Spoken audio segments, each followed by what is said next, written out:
Hey there, cats and kitties, and Bluesman and Sexy Blues. This is going to be a news roundup video, sort of in a similar vein to the last one that I uploaded, where I've accumulated a bunch of stories in, entertainment fields and sciences and things like that that have piqued my interest or have been very notable, and I wanted to share with you guys. So let's go ahead and jump right in with the first story, which pertains to some casting changes in the Zack Snyder Superman Man of Steel reboot film, which is filming currently, as it were.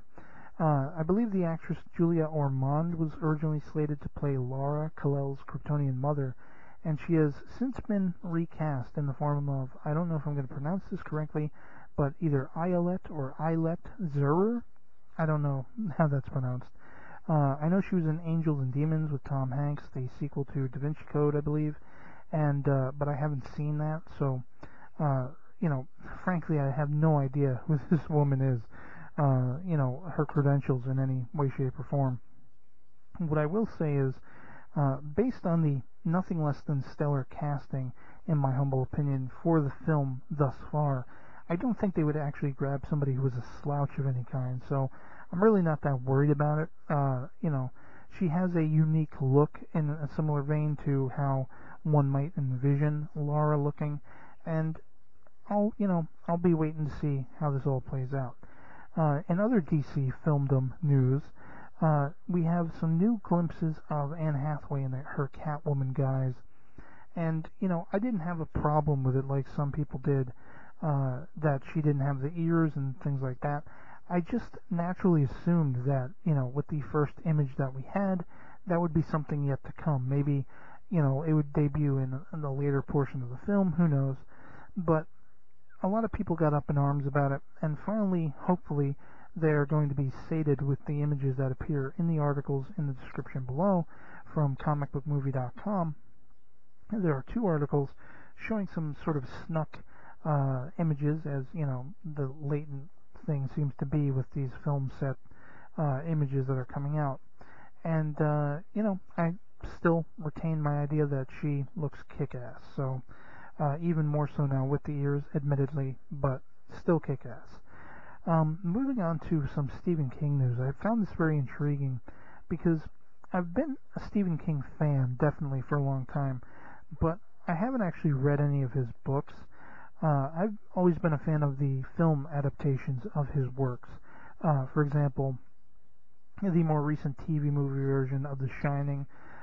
Sometimes they come back, there's Stand By Me, which was originally made out based on a novella that he wrote called The Body, as well as Shawshank Redemption, I believe, and so on and so on and so forth. So I found this intriguing that he's actually in the midst of completing a sequel to The Shining, and immediately that conjures up, oh, we're going back to the Overlook Hotel. Well, not necessarily. This story actually has to do more with the son, growing up and having this gift that he has, and a world of sort of psychic vampires, as the case may be. And you'll find the article from IO9 below, as well as two videos taken at a live reading of one of the chapters of the piece. The one is actually embedded in the article, and I've also copied a separate link of it. And then there's another perspective, a little closer view of Stephen King up at the podium reading this, chapter. And it definitely comes across as interesting. So I just, think it's pretty cool. It's been a while since he's been in the news, to my knowledge, and or at least I haven't followed much. And the idea of having a sequel to The Shining, which, if you love the original film with Jack Nicholson, if you like the TV movie like I do, it's definitely something that caught my interest. So, take from it what you will. Moving on from there, but sticking with IO9, a really cool science-based story gives us a look at why the rainforests could be so diverse, as opposed to why other regions of the world have for so long not been as, sort of biodiverse as the rainforest itself. But what I find intriguing about this particular article is that they talk about basically everywhere in the world can have the same biodiversity as the rainforests. But through the history of the world, things like, flooding and glaciers and the Ice Age and things like that, certain areas have actually been sort of, dumbed down, for lack of a better term, evolutionary-wise.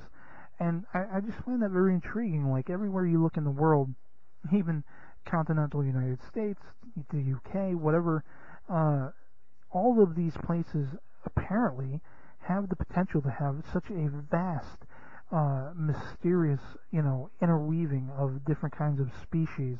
And we might have had that had we not had things like the Ice Age and so forth. And that's a very intriguing prospect to me. Also from my own eye, there's yet another really awesome spatial image of three galaxies essentially vying for the same position in space. As it apparently is described, two of them are actually converging, and a third one sort of, moseys along and is like checking it out, and very interesting imagery, of course. Then I want to head over to Empire Online, as well as Superhero Hype, which are talking about some Thor II news. Of course, we know that the director of the first film has decided not to continue directing for the sequel, and there have been names that have been bandied about, and the one that seems to be circling at the moment is a woman by the name of Patty Jenkins, who actually did the Charlize Theron movie Monster, apparently. And I did see some of that, not all of it, and it was really freaky to me.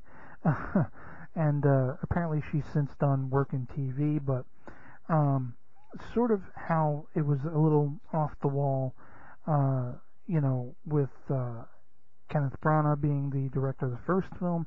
They're kind of, giving us the idea that it sounds off the wall to consider this woman to direct the sequel, but that may be a good thing, essentially. And also, there is another article giving us a little idea of what the plot for the sequel would be, and it sounds intriguing, definitely. I'm not all that familiar with the whole, mythos of Thor and everything like that. The article talks about the 9 worlds, and that, goes over my head because that's probably something from comics I never read. So, but I do think it's intriguing, and I still have yet to see the first Thor movie, so I'll reserve judgment for now.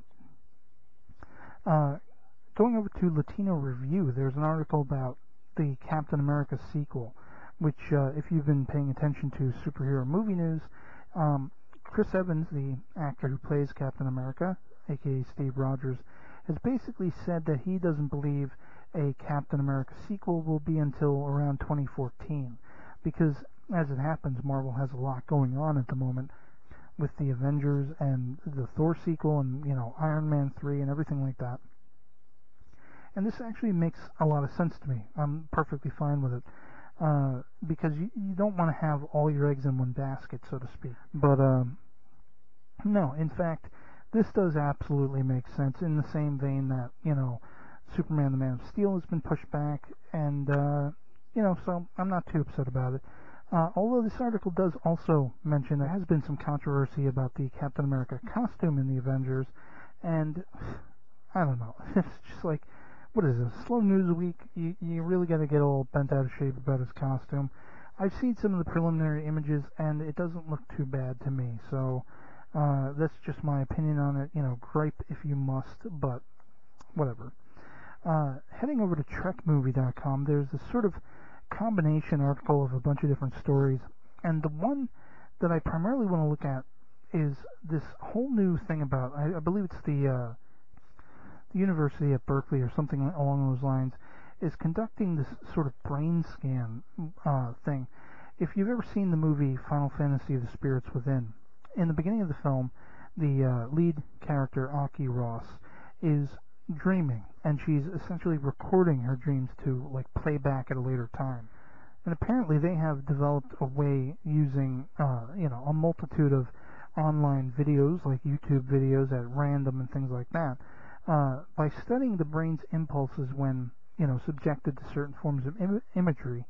They can correlate it to what the brain is doing, what activity it's producing while someone is sleeping, and can kind of get a vague idea of what they're dreaming about. This is at once scary and at once very, very exciting. And you should definitely check out the videos that I've included below. There's one I think probably dubbed in Spanish or whatever. I didn't watch it with the sound on, but both of these videos give you little samples of, what we're kind of talking about. It's a very early stage work, it looks like, but it's definitely intriguing. And, who knows, maybe in another 5-10 years you'll be able to watch your dreams as movies on TV. So, definitely something to check out. And also from comicbookmovie.com, there's some new Bond 23 news.